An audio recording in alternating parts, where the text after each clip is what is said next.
사랑하는 성도 여러분, 안녕하십니까? 오늘은 사사기 개관 강의를 시작하도록 하겠습니다. 여러분, 사사기를 읽다 보시면은 굉장히 신앙인으로서 굉장히 좀 자괴감을 느끼는 경우들이 있습니다.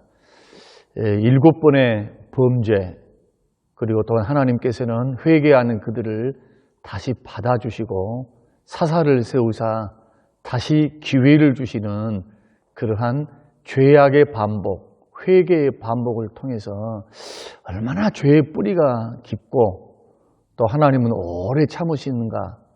자, 그런 사사기의 이야기를 통해서 참 죄의 뿌리는 깊다. 그리고 반복적으로 넘어질 수밖에 없는 이 약함, 그 사람의 약함, 인간의 약함을 바라보면서 어떨 때는 자괴감을 느끼기도 하거든요.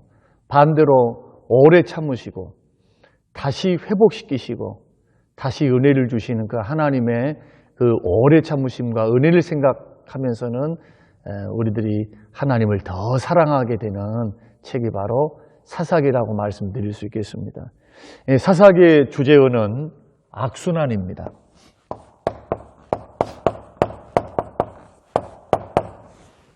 죄가 반복돼서 삶이 악순환을 일으켰다라는 것이고요. 그리고 이 사사기의 책을 가리켜서 실패의 책이다 그렇게 말합니다. 결코 사사기는 성공한 모습을 보이는 것이 아니라 350년에서 사사기 기간이 약 400년에 이르는 기간인데 그 가운데서 승리했다는 말은 별로 없어요. 계속 반복적으로 실패했다라는 것이 주를 이루기 때문에 죄가 반복해서 악순환을 일으켰다. 그리고 영적으로 또 자기의 삶으로도 실패했다라는 것을 보여주는 책이 바로 사사기다. 그래서 여호수아 24장에서 여호수아가 죽기 전에 이스라엘 백성들과 언약을 갱신하죠. 그런데 사사기 1장은 여호수아와 그 장로님들이 죽고 난 후에 곧바로 언약을 어기고 영적인 암흑기로 들어가게 됩니다. 약 350년에서 400년이라고 하는 긴 암흑기에 들어간 책이 바로 사사기다. 큰 그림은 뭐냐 하면은 이 악순환의 고리, 그 고리가 1장부터 16장까지 설명이 되어 있거든요. 악순환의 고리는 7번 반복으로 나타납니다. 7번 반복했다. 죄를 7번 반복해요. 그리고 악순환의 실예, 악순환의 예를 듣는데 그 예가 17장부터 21장까지 말씀이 있고요. 여기에는 영적으로, 도덕적으로 타락했다. 개인적으로, 지파 공동체적으로도 타락한 그 모습을 실예를 들어서 설명을 하고 있습니다. 주제는 죄는 언제나 고통으로 이끌지만은 회개는 언제나 구원으로 이끈다. 죄는 고통, 회개는 구원. 이것이 7번 반복하면서 나타나는 것이 사사기다 하는 것이고요. 그래서 이스라엘 백성들은 언제나 하나님의 율법을 제켜놓고 각각 그 소견에 오른 대로 했다. 그래서 사사기의 영적 상태, 이스라엘 백성들의 영적 상태를 대변해주고 있는 말씀이거든요. 각각 자기 소견에 오른 대로, 자기 뜻대로, 자기가 보기에 좋은 대로 행했다. 하나님 말씀은 언제나 뒷전이었다. 그래서 나타나는 이 5가지 사이클의 7번 반복, 삶의 패턴이 주어졌는데 이 5가지 삶의 패턴은 뭐냐 하면 먼저 범죄합니다. 평안하고 안락하면 범죄를 하고, 범죄를 하면은 하나님께서 심판을 하시고 이 심판을 통해서 종노릇하게 합니다. 그 옆에 있는 가나안의 7족속, 쫓아내지 못한 그 족속들의 종노릇을 하게 하고, 그 다음에 이 심판을 하게 되면은 하나님 앞에 간구합니다. 기도. 회개 기도를 하죠. 그럼 하나님께서는 구원을 주십니다. 누구를 일으켜서? 사사를 일으켜서, 그리고는 하나님께서 40년이면 40년, 80년이면 80년 그 땅에 평화를 주십니다. 이 사이클을, 5가지 사이클을 7번 반복하면서 이 백성들이 율법을 버리고 자기가 하나님이 되어서 자기의 소견대로, 옳은 대로, 그래 인간 중심적인 신앙생활이라는 것이 얼마나 위험하다는 것을 아시겠죠. 말씀이 기준이 되어서 하나님의 뜻을 따라서 인생의 길을 걸어가고 신앙의 길을 걸어가는 것은 축복인데, 그 길을 우리가 포기하고 신앙생활을 해도, 교회 생활을 해도, 또 사회생활을 해도 내 뜻, 내 감정, 내 생각, 내 판단으로 걸어가는 것이 얼마나 위험한가. 이것은 타락하는 지름길이다. 그러므로 신앙생활에 있어서 사사기를 읽으면서 우리가 마음에 깊이 명심해야 될 것은 하나님이 우리를 다스리시고 통치하시는 그 언약의 신실하신 하나님을 따라서 걸어가는 것이 축복이라는 것, 그것을 우리가 배울 수가 있습니다. 그리고 이들은 삶에서 평안할 때는 언제나 하나님이 주신 그 축복을 당연하게 여깁니다. 그러나 인생이 힘들어지잖아요. 막 하나님이 징계하시고 하나님께서 부족 옆에 있는 족속들을 일으켜서 압제를 시작하면은 이들은 복을 잃을까 봐, 또 편안함을 잃을까 봐 하나님 앞에 돌려달라고, 징계를 처리해달라고. 그러니까 이들이 회개했던 그 목적이 하나님 때문에, 하나님이 주신 은혜를 기억해서 바른 믿음의 길을 걸어가려고 하는 그러한 목적이 아니라 편안함, 복을 잃어버린 것을 회복하기 위한 욕망과 열망이 더 컸다는 것. 그래서 나타나는 것이 죄가 반복되는 거예요, 자꾸. 죄가. 그래서 이러한 반복된 이들의 모습을 하나님은 어떻게 처리하시느냐 하면은 오래 참으십니다. 그리고 조건 없이, 회개하면 조건 없이 용서해 주세요. 이것을 여러분 사사기에서 이런 하나님을 만나셔야 됩니다. 자, 우리가 하나님 앞에 죄를 범했을 때에 하나님이 당장 우리를 진노하시지는 않을 때가 있어요. 그러나 죄가 깊어지고 죄에서 돌이키지 아니하면 사람 막대기와 인생 채찍을 통해서 주님이 우리의 삶에 도전해 오시거든요. 그때 우리는 하나님 앞에 회개합니다. 그 삶을 고칩니다. 그러면 우리 주님은 조건이 없어요. 회개하면 다시는 그 죄를 기억지 아니하시고 예전에 하나님이 주셨던 평안과 복과 은혜를 회복시켜 주시는 하나님. 왜 그럴까요? 왜 하나님이 그렇게 우리를 그렇게 대우하시고 이스라엘을 그렇게 대우하시느냐 하면은 하나님의 성품 때문에 그래요. 어떤 성품이냐 하면 하나님은 변함이 없으신 하나님의 사랑 때문에, 하나님이 변함없으신 이 민족을 향하신 하나님의 변함없으신 사랑 때문에 하나님은 이런 은혜를 베푸시거든요. 지금도 마찬가지입니다.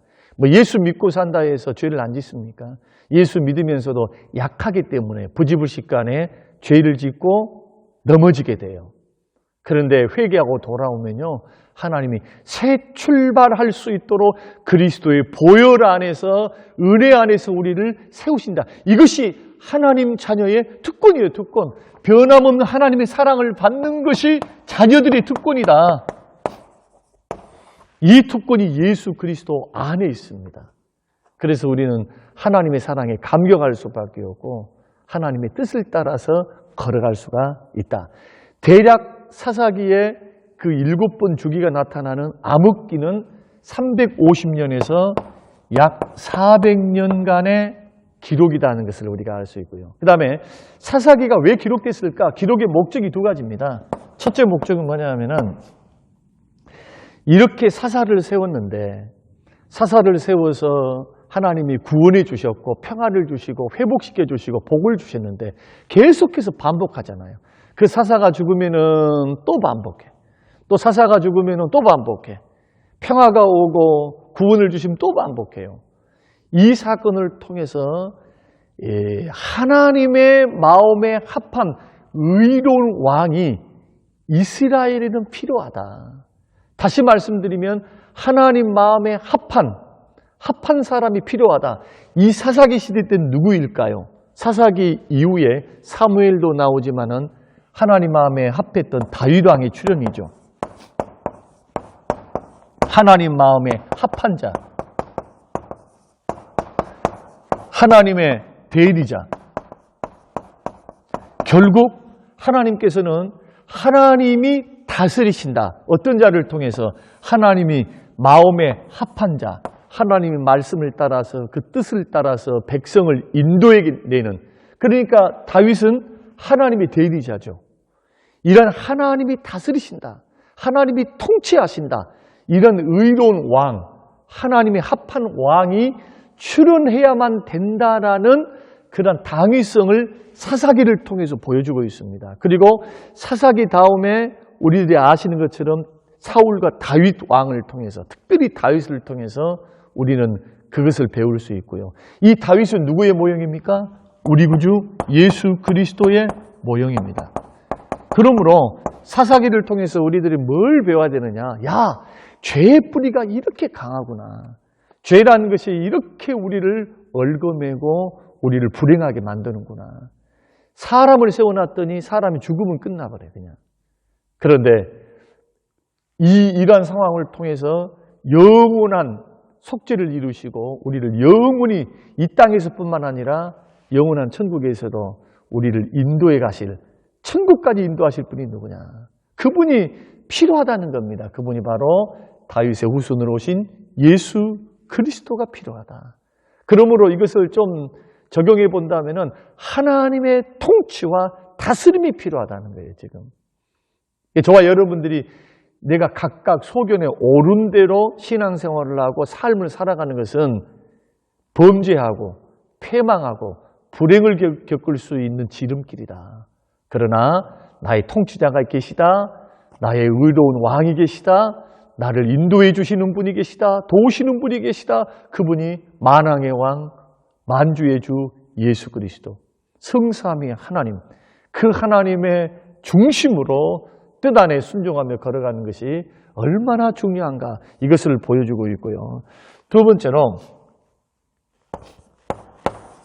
사사기 전체를 통해서 주시는 그러한 기록의 목적은, 자, 우리가 안락한 삶을 사는 것, 안락한 삶을 살고 풍요로운 삶을 사는 것보다 더 중요한 것이 뭐냐면은 하나님과의 인격적인 관계,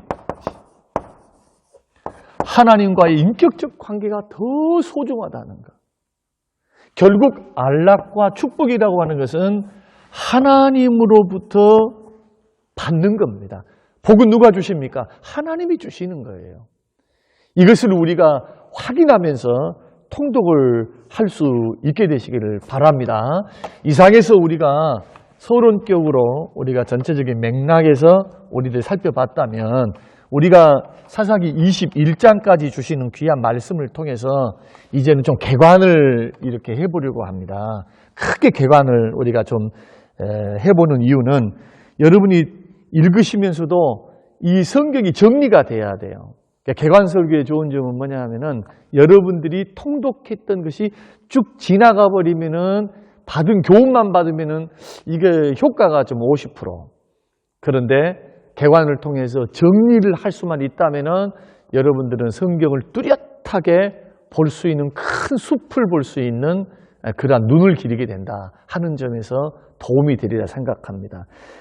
특별히 사사기를 개관해 보면요, 세 부분으로 나눌 수가 있습니다. 첫째 부분이 뭐냐 하면은 이스라엘 백성들이 타락했다. 이것이 1장부터 3장 7절 말씀이고요. 두 번째로 이스라엘 백성들이 7번 반복해서 악순환을 가져왔다. 죄악의 악순환, 아까 설명드렸죠. 이것이 12사사, 12사사를 통해서 펼쳐지는 그러한 7번의 악순환인데, 이것이 3장 7절에서 16장 31절까지 말씀이고요. 그 다음에 이스라엘 백성들이 영적으로, 도덕적으로 타락했다. 이것을 실예를 듭니다. 실예를 들면서 설명하고 있는 것이 17장부터 21장, 이제 마지막 장까지겠죠. 그래서 우리가 이 세 가지만 좀 기억하면 되겠습니다. 타락했다. 타락한 이유가 뭐냐? 이게 설명을 드리겠습니다. 조금 있다가. 7번 악순환을 겪었다. 7번 보면은, 읽으시면은 7번 계속해서 반복하는 스토리, 레파토리가 똑같아요. 그리고 이스라엘의 후반부에는요, 기가 막힌 타락의 모습들이 이제 나타나거든요. 이것을 우리가 좀 살펴보면서 우리가 개관을 좀 하려고 합니다. 자, 이스라엘 백성들이 타락했다. 여호수아가 죽고 생전에 장로님들이 살아계셨을 때는 타락하지 않았는데 이들이 언약을 불순종하고 언약을 어기면서 타락했다. 이 타락의 주 원인이 뭐냐 하면은 하나님의 언약에 불순종하는 겁니다. 불순종. 그 불순종이 두 가지로 나타납니다. 하나는 정복하지 않는 것. 그리고 그 땅 거민들과 절대로 언약 맺지 말라. 언약. 결혼도 하지 마라. 가나안 족속들을 다 몰아내라. 정복해라. 남김없이 다 쫓아내야 된다. 순종해야 된다. 그런데 남겨놔요. 그리고 언약 맺지 말라 그러는데 언약을 맺습니다. 그래서 여기에서 이 불순종, 정복하지 않는 12지파의 행적을 설명을 합니다. 유다 지파가 실패합니다. 어떻게 실패하느냐 하면 철병거 때문에. 다른 것은 다 정복을 해요. 자기 그 영역에서, 땅에서. 그래서 철병거가 있다 해가지고 유다 지파는 정복을 미루고 있고요. 두 번째로 베냐민 지파는, 베냐민은 예루살렘 여부스 족속이 있습니다. 여부스. 예루살렘의 여부스 족속이라고 했는데 고산지대에 살아요. 고산지대. 아, 산지가 높고 철옹성이니까 우리는 저 사람들은 쫓아낼 수 없어. 주님은 다 쫓아내라 하거든요. 믿음으로 정복하라고 말씀하셨거든요. 남기지 마라고 하셨습니다. 그런데 이들은 철벽거 때문에 못하겠습니다. 고산지대에 있으니까, 철옹성을 쌓고 있으니까 못하겠습니다. 그리고 나머지 지파들, 나머지 쭉 많은 12지파 전체가 다 그렇습니다만 특별히 단지파. 이 단지파는 해변에 있는 저지대, 아모리 족속, 이 아모리 족속의 잔당들을 쫓아내지는 못했습니다. 해변의 저지대는 강력한 군사력, 강력한 군사력으로 준비하고 있었기 때문에 두려운 거예요, 단지파가. 그래서 이 1장부터 3장 7절까지 해서 실패했다. 철병거 때문에, 고산지대에 있기 때문에, 저지대에 강력한 군사력으로 방비하고 있기 때문에 뭐합니까? 정복을 미루고 있어요. 그러니까 하나님께서 이 실패의 원인이 불순종인데 이 불순종에 대해서 하나님이 뭐라고 말씀하시냐 하면은 하나님이 심판하겠다. 하나님의 심판에 대한 말씀이 2장 20절에서 3장 4절 말씀입니다. 여기서 주로 말씀하고 있는 것은 뭐냐 하면 경건한 세대가 죽었고 하나님이 심판이 어떻게 될 것인가, 심판에 대해서 설명을 쭉 해나가세요. 그러면서 하나님께서 말씀하시기를 정복하지 못했던 대적들이 있죠. 여기 철병거, 고산, 여부스 족속, 아모리 족속, 이런 사람들이 뭐가 되느냐 하면은 너희들을 시험하는 도구가 된다. 그리고 너희들이 죄를 지었을 때 옆구리에 가시가 되고 그리고 너희들의 올무가 된다. 하나님을 섬기는 데 올무, 하나님의 징계의 도구.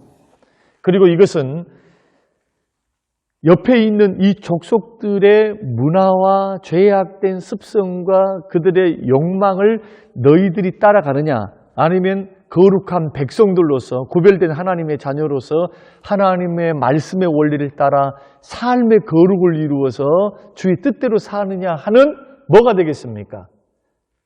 시험의 도구. 하나님을 따를 것인가? 충성. 하나님 앞에 순종. 이것을 시험하는 도구가 바로 대적이다. 그러니까 죄를 지었을 때는 가시가 돼서 너희들을 압제하는 도구가 되고 너희들을 넘어지게 하는 그 땅의 신들은 너희들의 올무가 되어서 우상 숭배로 넘어지게 할 것이고, 그러니까 하나님 말씀대로 정복해버렸으면 어떻게 됐을까요? 정복해버렸으면 아무런 문제가 없었겠죠. 영향도 안 받았겠죠. 그러나 이들은 그런 길을 걸어가지 않았습니다. 그리고 더 중요한 것은 뭐냐면은 이 언약을 어겼는데 이 언약이 바로 이방인 결혼으로 나타납니다. 이게 3장 5절에서 6절 말씀입니다. 이방인들과 결혼을 해서 섞여버려요. 결국 이방인들과 언약을 맺고 결혼을 하고, 주님 그렇게 하라고 말씀 안 하셨거든요. 다 쫓아내라고 말씀하시죠.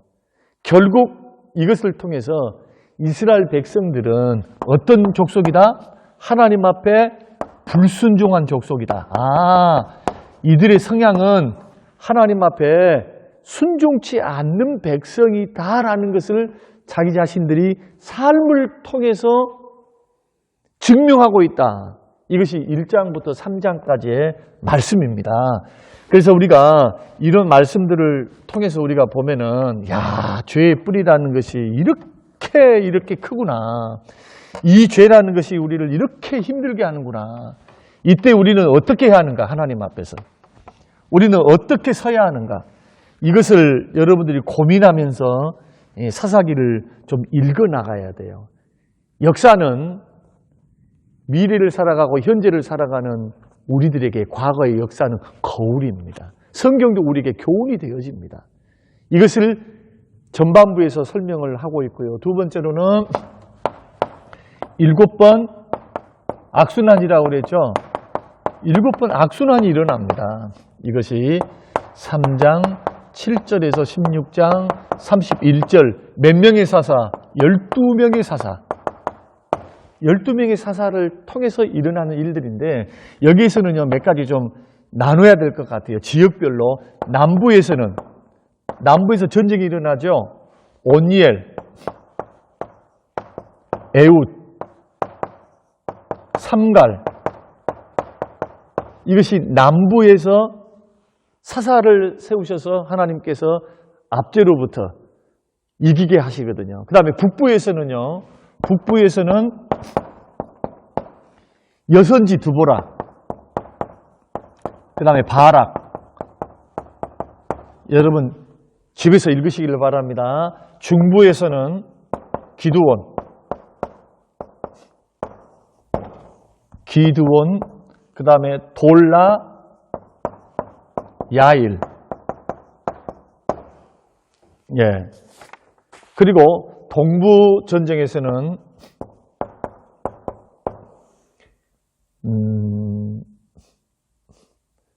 동부전쟁에서 입다 이야기, 이것이 10장에서 12장의 설명을 좀 하고 있고요. 그 다음에 두 번째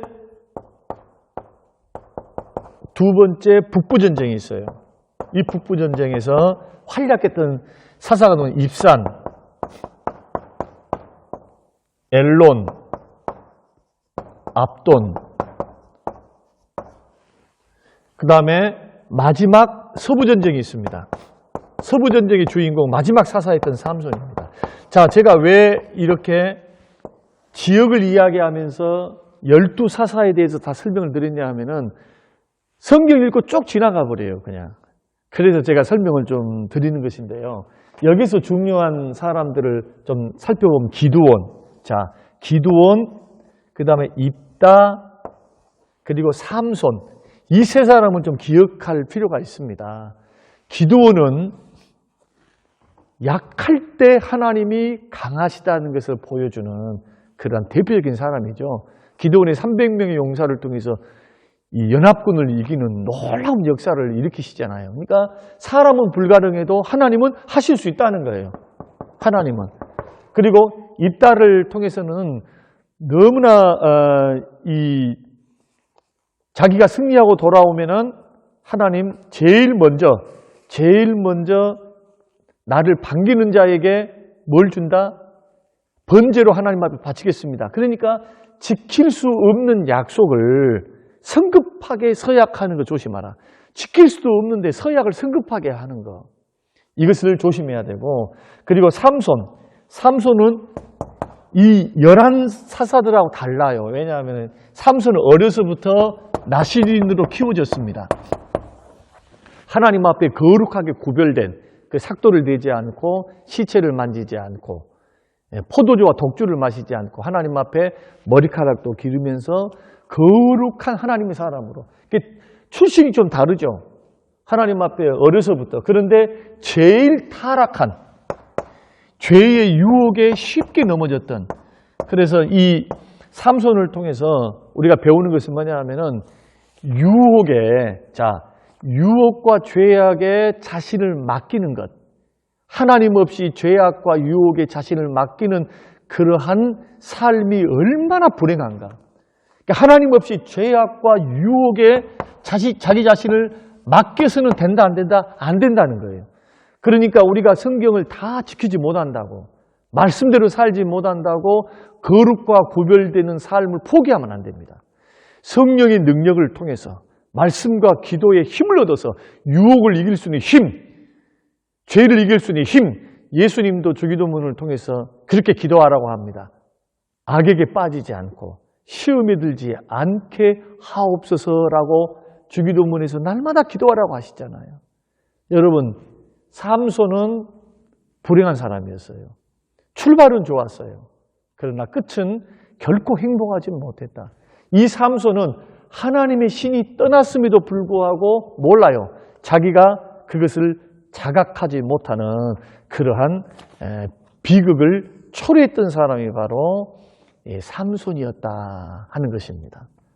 마지막 세 번째로 이스라엘의 영적 도덕적 타락에 대해서 설명을 하는 부분입니다. 자, 먼저 영적 타락을 보겠습니다. 영적 도덕적 타락인데요. 이것이 17장부터 21장까지 이루어지는 말씀인데, 특별히 여기에는 두 가지로 타락, 영적 타락이 두 가지로, 그리고 개인적인 또 도덕적 타락의 개인적인 민족적인 타락 두 가지가 나타나는데, 이 영적 타락을 먼저 생각해 보면요, 성경 보면 17장 보면은 미가 사건이 있습니다. 이 미가라는 사람이 자기 집에 은신상을 만듭니다. 그리고 은신상을 통해서 이방 종교를 설립을 해요. 원래 이 신상이라는 것, 그리고 또 제단을 쌓는다는 것, 이것이 다 그 당시에는 실로라고 하는 거, 실로에 하나님의 제단이 있었거든요. 실로에서만 예배를 드렸어야 돼요. 그런데 이 미가라는 사람은 자기 자신 집에 은신상을 세워놓고 그것을 여호와를 섬기는 종교다 해서 이방 종교를 설립하는 최초의 인물이 바로 미가다. 이 사람이 에브라임 산지라고 하는 곳에서 이방 종교의 예배 형식을 통해서 종교적인 타락이 이루어지고, 그 다음에 이 미가라는 사람이 예루살렘 출신의 떠돌아다니는 레위인을 제사장으로 고용을 해요. 그렇게 해서 이 레위인을 두고 자기 집안에서 예배를 시작하는, 그러니까 개인적인 영적인 열심은 굉장히 좋다고 생각이 들어져요. 그런데 중요한 것은 하나님이 명하시지 않는 제사와 예배, 이것이 여로보암 시대 북이스라엘 남유다로 나누어지는 솔로몬 아들 때 나눠지죠. 르호보암 때. 그때 여로보암이 세웠던 이방 종교 정책, 북쪽에서는 단, 남쪽에서는 베델에 제단을 세워놓고 예루살렘 갈 필요가 없다, 성전 갈 필요가 없다, 여기서 예배를 드려도 다 똑같은 하나님이다. 금신상으로서 번제단 세워놓고 그 번제를 하나님은 반드시 정한 곳에서 하라고 말씀하셨거든요. 사사기 시대 때는 실로, 솔로몬 시대 때는 예루살렘 성전, 하나님이 정하신 곳에만 예배를 해야 되는데 하나님이 명하시지 않는 것을 가지고 제사장 삼아요. 레위인을 통해서. 아닙니다. 아론의 자손을 통해서만 제사장이 되는데 이것도 하나님 말씀대로가 아니죠. 그래서 이것은 미가의 집에서부터 출발을 했고 그래서 타락을 하고요. 그 다음에 두 번째 타락은 뭐냐면은 단지파의 타락입니다. 이것이 18장 말씀인데요. 단지파가 쭉 북상하면서 북으로 쭉 북상하면서 미가의 집을 지나가게 됩니다. 그리고 미가의 집에서 제사장이 있는 것을 발견하고 이 제사장에게 실로에서 이 제사장에게 이 집에 미가의 집에 에브라임 지역에 있는 이 집의 제사장이 될래 아니면 우리의 지파의 제사장이 될래 하고 이렇게 제안을 합니다. 그리고는 이 제사장이 단지파를 따라서 함께 섬기게 되는데 이 제사장이 누구냐 하면은 여러분 놀랍게도요 18장 30절 말씀 보면은 모세의 아들 게르솜의 아들 아들이 바로 요나단. 모세의 손자가 요나단이에요. 모세가 아들이 있었죠. 게르솜이라는 아들. 그 아들의 또 아들이 요나단인데 요나단과 그 자손이 단지파의 제사장이 돼요. 여러분 모세의 자손들은 제사장이 될 수가 없어요. 오로지 아론의 자손들만 제사장이 될 수 있거든요. 이러한 편법을 쓰고 있는 모습을 보게 되죠. 위대한 모세. 그런데 2대, 3대에 이르러서 이렇게 타락하고 말씀이 떠나버리는 이러한 놀라운 이러한 영적 타락의 모습을 보면서 여러분 어떻습니까? 우리 대한민국도 또 우리의 가문도 1대 믿고 2대, 3대, 4대 타락하지 않고 끝까지 천대까지 은혜를 입으면서 승승장구하는 명문 가문이 될 수 있도록 여러분 기도할 수 있는 우리 모두가 되시기를 바랍니다. 도덕적인 타락은 첫째로는요. 레위인이 첩을 데리고 삽니다. 이건 명백한 간음이죠. 아내를 두고 또 첩도 두어요. 그리고 지파적으로도 베냐민 지파의 베냐민 지파의 음행인데요. 다 이게 음행 문제예요. 음행. 이것도 음행.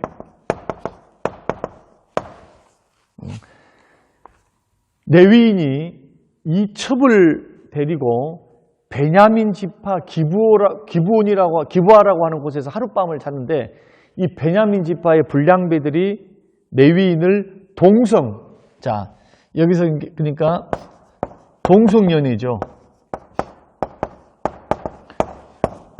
동성애 하려고 욕보이려고 그렇게 계획을 짜고 찾아왔습니다. 그때 이 레위인이 뭘 했느냐 하면 자기의 첩을 이 불량배들에게 주는데 밤새도록 이 베냐민 지파의 불량배들이 밤새도록 욕보이게 됩니다. 그리고는 첩이 그걸 견디지 못하고 죽어버려요. 그러니까 이 레위인이 어떻게 하느냐 하면은 이 자신의 첩의 시체를 12조각 내가지고 지파별로 다 보내버립니다. 11조각 해가지고 싹 지파별로 보내요. 이것을 받아봤던 소식을 들었던 나머지 지파들이 분노하게 됩니다. 그리고 베냐민 지파 지도자들에게 이 불량배들을 내놔라고 이렇게 말을 합니다. 그러나 거절하죠. 그래서 뭐가 일어나느냐? 전쟁이 일어납니다. 내란이 일어나가지고 나머지 11지파가 이 베냐민 지파를 공격을 해가지고 다 죽이고 남자 600명만 남게 돼요. 600명만. 그러니까 600명만 남고 다 죽여버렸죠. 베냐민 지파가 끊어지게 생겼잖아요. 그래서 내놓은 계획이 뭐냐 하면은 야베스, 길르앗 야베스라고 하는 곳으로 가서 처녀들을 보쌈해 와라.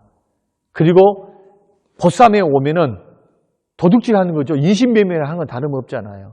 그렇게 하면은 우리가 실로에서 하나님 앞에서 결혼시켜서 이 지파를 보존해 줄게. 여러분, 지금 이런 말씀들을 들어보면 어떻습니까? 꼭 신약시대의 고린도 교회 같죠. 이런 영적으로 도덕적인 타락으로 끝난 말씀을 마치는 것이 바로 사사기 말씀이거든요. 우리는 이상에서 우리가 사사기를 개관하면서 성경의 스토리를 쭉 읽었습니다. 여러분, 다음 시간에는 제가 이 사사기를 통해서 주시는 신앙적인 교훈들, 다시 한번 신앙적인 교훈들을 우리가 다시 한번 되짚으면서 우리가 신앙생활에 도움을 받고, 야, 성경이 정말 위대하구나. 성경 가감하지 않고 치부를 다 드러내잖아요. 이 성경이 위대한 점이 그겁니다. 미화시키지 않습니다. 사람의 죄를 적나라하게 드러내고, 그러면서도 하나님은 오래 참으시고 이 백성을 끝까지 붙드시는 언약의 신실하신 그 하나님의 은혜와 신실하심 때문에 우리가 지금도 연약하고 부족하지만 그 은혜 때문에 우리가 살아갈 수 있다는 것, 천국까지 갈 수 있다는 것, 이걸 생각하시면서 여러분 확인하시는 그러한 시간들이 되시기를 주님의 이름으로 축원합니다. 고마우신 하나님 아버지, 사사기 말씀을 통해 깨닫게 하시고 듣게 하신 하나님, 저희들이 2시간에 걸쳐서 이 말씀을 통해 죄의 뿌리가 얼마나 깊고 사람들이 하나님 없이 산다는 것, 주의 은혜 없이 산다는 것이 불행의 지름길임을 깨닫고 제단불에 매여서 주의 뜻에 매여서 주의 사랑에 감격하여 주님과 함께 동행하며 걸어가는 복된 우리의 인생이 되어서 하나님 아버지, 하나님의 영광을 위한 거룩한 순례길에 승리에 걸어갈 수 있도록 은혜를 베풀어 주시옵소서. 감사드리며 예수님 이름으로 기도합니다. 아멘.